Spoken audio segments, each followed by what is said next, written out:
What's going on, guys? NealGuides here. Welcome back to another video. Now in today's video we got the top 5 tips and tricks to help elevate yourself to become an elite player. These are some simple but yet core things that many people that are below elite just forget to do. You know, these are so simple, but everyone just, I suppose you could say, overlooks it. And what you're going to learn today won't just help you in FIFA 20, it will also help you in FIFA 21. So if you want to become a better player in all FIFAs that you do play, I would suggest sticking around. These are kind of the top 5 mistakes that I find goal players don't really do, or they do make in terms of gameplay itself. Okay, so the first main tip that I think really differentiates between gold and elite is the LB or the L1 trigger. This is basically sending a player forward. Now, have you ever found your attack players are not making runs, they're behind? Well, you have to trigger those manually. I mean, I'll be honest, it shouldn't, the way offensive AI should be more effective, but I'm just going to pause it just over here. I don't know if you saw a split second, I'm just going to slow it down for you. But I don't know if you saw this, watch, I'm facing a player and then just watch on the control at the bottom. You see I'm pressing L1. Now everyone always asks this, when I'm pressing L1, so ignore the R2 button being pressed. The L1 or the LB button basically means the trigger button run, should I say. So on my left analog stick, as you can see, I'm aiming my left analog stick to top left. So I'm saying I want this player here, Mane, and I want him to make a run going forward. The way I can send him on a run, I have to press the LB button. I just tap it one time, that's the key. Tap it L1. So what I'm doing is hold the left analog stick in the direction I'm facing and I'm pressing L1 or LB. And I want you just to focus on Mane. Just watch Mane. When he gets the ball over here, he's gonna put his hand out, watch like so. And that means he's gonna make the run. As you can see now, Mane, he's got his hand out. That means he's making a run. Then all you have to do is then time your pass. Now why this pass is really effective is, I would say 99% of my attacks all stem from going down the wing first. It doesn't mean that I score crosses. It just means that I go down the wing first, then I work my way inwards. So for example, like here, I can't get past using CDM to defend the central area. So watch, all I do is an L1 trigger. Now this is where players really struggle with this. You see a lot of gold tier players, they don't select this defender and run back manually to cover that run. That's why every single one of my attacks starts with an L1 trigger. You'll see elite players, they'll right stick switch this right back and they'll run back and cover that run. But because a lot of players, they do not do that, that's your chance to exploit this area of the pitch. So all you got to do is face this way down the wing, press the L1 button, trigger the player to make a run, and all you have to do then is time it. And I prefer to use a driven through ball. If you play FIFA 16, 17, 18, 19, even 21, it's the exact same thing, and it even works on this FIFA. All you gotta do is face a player, press L1, send them on a run, then you just have to wait. Once you find in a good place, face 45 degrees facing outwards, that way the ball curves around this way, and then do a driven pass. A driven pass would be an R1 triangle pass. Again, very, very simple. Face the 45-degree angle, then that's it. R1 plus triangle, LRB and plus triangle, or plus Y should I say, a driven through ball. That's all you have to do. Then once you're down the wing, everyone says, what do you do from here? Well, it's very simple. You just go back, literally. I don't always go down the box. You can do a fake shot stop down the wing and just work your way inside the box. Some will be there, and a very simple lofted pass will be the difference between scoring or not. If this is something that's really important, I think L1 triggers is probably the most important thing. I would say learn it, start using L1 triggers when you go into games and start practicing them. It is very, very important. Okay, so next one I want to talk about is giving the ball away needlessly. I think most of the goals, out of every single person that I do coach, I think most people that concede goals that are below elite is they give away very cheap goals. How many times have you seen it, for example, where you're in a game and you end up giving the ball away very cheaply and you end up losing the game? Sometimes you might give the ball away and the game can just shaft you, whether that is by deflection or some type of odd event that can happen. Now, truthfully speaking, should that goal gone in? Probably not, but at the end of the day, it was my fault because I allowed that mistake to happen in the first place. This is very, very common. I mean, this is probably a bit of a different example because I got a red card. But generally speaking, this is a good example when people are down 1-0 or 2-0. They come back in a game 2-2 and they're kind of in that stage where they just want to be very, very aggressive. Once you're drawing, the best thing to do at 80 minutes is to hold the ball and kind of guarantee the final attack. Never take a risk. I think so many people lose the game in the last 10 minutes because once they concede a goal, they don't have enough time to get back into the game. And it all comes to do with passing as well. Whenever you make a pass, the most important thing is when you make a pass is just play the safe option. The first mistake I see people, they face upwards, for example, and they try to make a pass to the left. Now, if you do that, something I like to call the angle of failure. Now, on the assumption this tomato here is actually facing upwards, the ball could in theory go anywhere in this radius. That's why it is the most important thing to actually face a player when passing. That way the angle of failure is significantly reduced. But sometimes, even if you face a player, when the ball is bobbling or the pass is not on, sometimes you can give the ball away. And don't forget, an opponent can cut you down very, very easily. If you're ever in trouble, just play it safe, especially at 80 minutes. When it's at 45 minutes, you can afford to be safe. But I think a lot of people, the reason why they lose is because they're at 70 minutes, 80 minutes, they give the ball away too easy. Whenever you want to make a pass, especially if you're drawing, just make a pass safely downwards and try to reset the play. Don't take a risk by making a route one pass unless you're in a final third. But I say a lot of people, like even myself included, sometimes when you're rushing, you're not really thinking too much, you make a simple mistake. If you really want to improve on FIFA, I can guarantee this. Once it hits 80 minutes, if you know you're 2-2, just play extremely safe. I'll guarantee this immediately will improve the amount of wins you get. The reason why is a lot of people, and I guarantee you're watching this right now, think about this carefully. How many times do you think you've lost a game in the last 10 minutes where it's not your fault?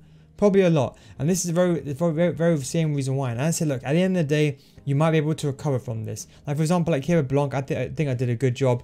The game did pretty much shaft me. I don't know really what happened over there, but that happens sometimes. The key thing is at the end of the day, it was my fault because during the setup, I prevented it. So yes, rebounds, all this are prominent and it does happen. It happens to all of us. But the key thing is avoiding it in the first place from happening, from getting into that situation in the beginning. The third thing I wanted to go over is panicking. Now everyone thinks defending is really, really hard. It's honestly very, very simple. The key thing is people's positioning. Now in my opinion, I just use the running jockey and that is the only thing I use. You don't need to use a normal jockey. You don't need to use a second defender press. Just keep things simple and use the LT-RT or L2-R2. Now this is a good example because when people, they really, really concede. Now watch.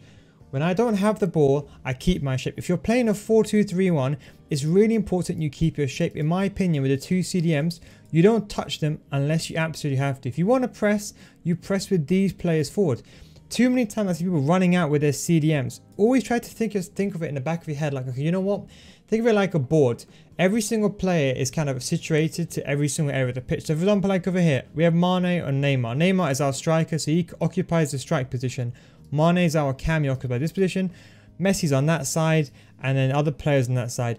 Break up the pitch into different quadrants, okay? So when your opponent has the ball, if the ball gets played to the other side, then switch to the other player, use that player. When the ball gets played down the line, then you switch. But the key thing is don't panic. Listen, you can't stop every shot from going in. Sometimes like this, you're going to get turned. The most important thing is recovery. That's why I recommend fullbacks and centre back. But even then, the most important thing is just play safe. Don't panic. At the end of the day, people are trying to defend in a way, I'm trying to stop him from scoring. You never want your opponent, you can never stop your opponent from scoring. You can just try to avoid his chances and avoid his best chance. What I mean by that is, when you're defending, always protect the center of the goal. Most people are going to pass to their strikers. Think about this carefully. When you have the ball outside your opponent's box, what do? You want to pass the ball to your striker so you can score. Have that same logic when you're defending. So when you're defending, always have an eye on the main strikers. The meta is this year and always has been, to be honest, in all honesty, is to pass the ball to the striker and somewhat pass either to the striker, and whether it's a fake shot or just a simple touch, is to score a very simple goal near post. So to prevent that, all you have to do is mark the central area of the goal. Now when you're defending, the thing to bear in mind is you want to basically reduce the impact of them scoring. In reducing impact, it's all about positioning. So this is another better example, right? So let's just say, for example, you use your cams and you can break up play and press. But what if you get counter-attacked? Well, the key thing is being safe. Sometimes you'll make a mistake. For example, like here, you can see here I was rushing. I ran out with Semedo unnecessarily. And I'll be honest, I missed the ball. I shouldn't have missed the ball, but I did. Now I have a situation where I'm down the line and watch.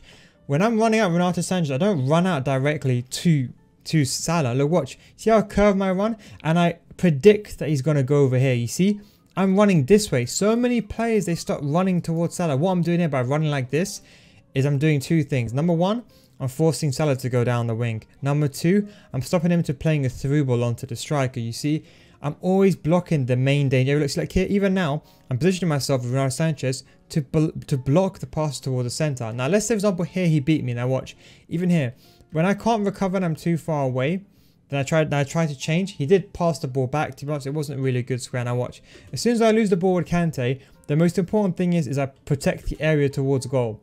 Do you see that? How I run out like that? I don't run out towards him straight away and get the ball. The key thing when you're defending, this, I will be honest, is game changing. But you have to listen. A lot of people be like, oh, defensive tutorials, they never work. This is important. When you're defending, don't stop your opponent from shooting. Just force him to the less angle of shooting or the less danger angle towards goal. What I mean by that is, if you are defending, just block the most obvious angle. If the opponent has the ball, what's the most dangerous area here? Here you can take a touch or pass the ball to Son. So I do a bit of both. I man mark Son and I protect this side of the pitch. Now I know this Ronaldo's not going to shoot with his left foot on the far post. So therefore I predict he's going to go towards the near post or probably towards the center of the goal. There's no need to overcommit towards him. Just block the angle. It's the same thing over here. Look, I lose the ball. Kante's out of position by the CDM. Now I got 1 CDM versus 3 players. Well, you can argue maybe 4 if you could consider Salah as well. But you see a lot of people here, they just run out. Watch this. All I do is I curve my run. Just watch it Blanc. I went backwards, which is a mistake. But you see, as soon as I made a mistake, I recovered. I realized that passing lane is the most imminent danger. I cut the passing lane out, not at the source. You see, if you cut the passing lane over here, he can just do a ball roll and make the pass around. However, if you cut the passing lane over here, if he tries to do a ball roll, you could always react. So by actually going towards the ball receiver, you actually have more time to recover. So watch this. I curve my run like this. I run to the strike and watch. By standing over here and cutting the passing lane, not only do I cut out the pass itself, but I force him to make another option. Now let's just say, for example, I didn't cut that out. By standing over here, he would have to go either backwards or pass the ball. Let him pass the ball away from goal. Just always man mark striker. Just trust me. If you go into your next game, don't touch the back 4. Don't use second defender press. Literally just use your CDM and literally man mark and stand in front of your opposition strikers. You're going to see the biggest change performance. If you're below goal, just do this. If you're struggling with defending, just do it. People always say, oh, it doesn't work. Just do it and actually implement it. Don't complain about lag. Don't complain about rebounds. Just do it and I promise you it'll work. But the most important thing is implementing it. Don't just watch this video and maybe do it once and not do it. A lot of people, what they do is they watch the video and be like, okay, you know what? I'm going to try it for 1 game and that's it. They give up. Keep doing it and you'll notice the difference. The fourth one I want to go over is attacking, and this is actually build-up play. This is one thing that I think is very common against many goal players, and I think this is no difference between goal to elite in terms of build-up play. What many goal players do is they just panic. And what I mean by that is they panic in the build-up and they want to score just by counter-attacks. Now, I know you guys that are watching this, I know you're watching this right now and you're looking at the screen thinking, oh, I don't rush, but truthfully speaking, you do. Every time you get the counter-attack goal or opportunity to score a goal, you just run forward. The key thing is if the opportunity is not on, just to go back. A lot of people here, when they get the ball over here, they'll just force the ball to Messi or they will panic. Sometimes you can't play the pass. I go back, look over here, look, I realize he's got so many players forward, I can't do anything here. When the lead player do, they have the football intelligence to go backwards and recycle the play. Now watch this, I realize there's nothing on. What a lot of goal players do here is they'll just force the ball going forward. But watch what I do. I realize there's no imminent danger. Even if I pass the ball to Kante, he can't do anything. So watch, I pass the ball backwards towards my CDMs and I recycle the play. Then watch, I stand outside his box. I realize him in a better position. Can I pass to anyone? I do see my CDM free, but I do realize he's kind of running back with his striker, using his cam, running back, playing very defensive and cutting up pass lanes. Look, watch, I just turn around and I just pass the ball away. And then what I do is I just wait. I wait for opportune moment and then I make a simple turn, a simple shot towards goal. But you see, a lot of these situations, they don't really arise for goal players, because what they will do is at this situation over here, is they may get the ball over here, and let's say they do recycle over here. As soon as they see this run, they'll try to force the pass or they'll just run. Watch this, I'm so patient, watch. I wait for him to get out of position. I face downwards to pretend that I'm going to pass the ball to Kante. And then watch, he switches player to this guy, and that way I can then pass the ball to Mane, take a touch and then score. But this is the problem. A lot of goal players, they just panic. When they get into attack situation, they just want to be like attack, attack, attack, attack, attack. But you can't do that. You have to be patient. You have to understand when to go back, because when's there a chance to score? If there's not a clear chance to score, just go back. Even over here, when if I wanted to pass the ball to Kante over here, I realized the same situation again. If I pass the ball to Kante over here, he could just easily man mark the passing lane and I would have been back to square one again. But I just held the ball, turned a little bit, pretend to pass the ball to Mane, then turned around, pretend to pass the ball to Kante. Then once I found the opportune moment, once I waited for him to open up, that's the key, I waited for him to open up the passing lane. I didn't force it myself. I looked away. I waited for him to open up the passing lane. Wait for him to make a mistake. Then I made a simple pass, and that's it. A simple touch. And I did an L1 trigger to make Mane run a bit more forward. That's it. It's very, very simple. But this is something that people struggle with so much. You just have to be patient. Don't rush. If the attack is not on, go back, recycle the ball, go back to your CDMs. Here's another example I want to show you from a live stream on my Twitch channel. If you want to follow me on Twitch, twitch.tv/NealGuides, link will be in the description down below. But watch, I get the ball with Blanc over here. I'm winning 1-0 and I realize, you know what? There's not a chance ahead of me. I have Team of the Year, CR7. Now watch, he defends this very, very well. And even though I've got 2 strikers in a 4-4-2, there isn't really a passing lane option. So watch this. I try to do a 1-2. I try to bounce the ball off the strikers. And I realize, you know what? I can't get it through. He's defending very well. Now watch this. It's the ability to have the patience and intelligence. For example, like here, I do a pass back and I go all the way back. Watch this. Then here, look, I just wait. I play the ball outside his box and I wait for them to make a mistake. If I can't go through on that pass, I pass it back to my CMs. Watch this. See, look here, pass ball to Neymar. Realize there's nothing on. Go back to Kante. Realize nothing on again. Go back to Blanc. Now watch this. I'm just basically passing the ball around because he's parking the bus. He has to defend now. All I'm doing, look, I'm waiting for a mistake. And then as soon as I see a gap, an opportune moment, and as soon as I see that Vidal moves up, but let's see, look how Vidal becomes aggressive at this point and he moves out of position. Once he makes the mistake, then I capitalize, pass the ball to Ronaldo, do a scoop turn and then do a shot. Now, okay, yes, would I have scored maybe another player? Maybe, probably not. But the most important thing is I waited for him to make a mistake. This is the key. Be careful and just practice passing between your CDMs and pass the ball to your striker. If you really want to get better at FIFA, this is what you have to do. You can't just keep going for counters. If you really want to get elite and people are parking the bus, this is the best way for you to improve. The last thing I want to finish on is not panicking inside the box. Just taking the extra touch to guarantee the goal. This is an example that will lead on from the recycling the gameplay. As you can see, I get the ball with Neymar over here. I get the ball with Trent.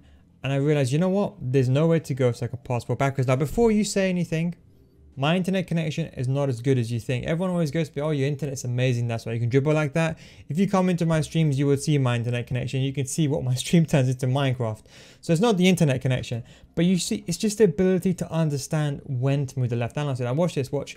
I get the ball with Ben Yedder over here. Now all I'm doing is look on the control at the bottom of the screen. I'm just holding down the left analog stick.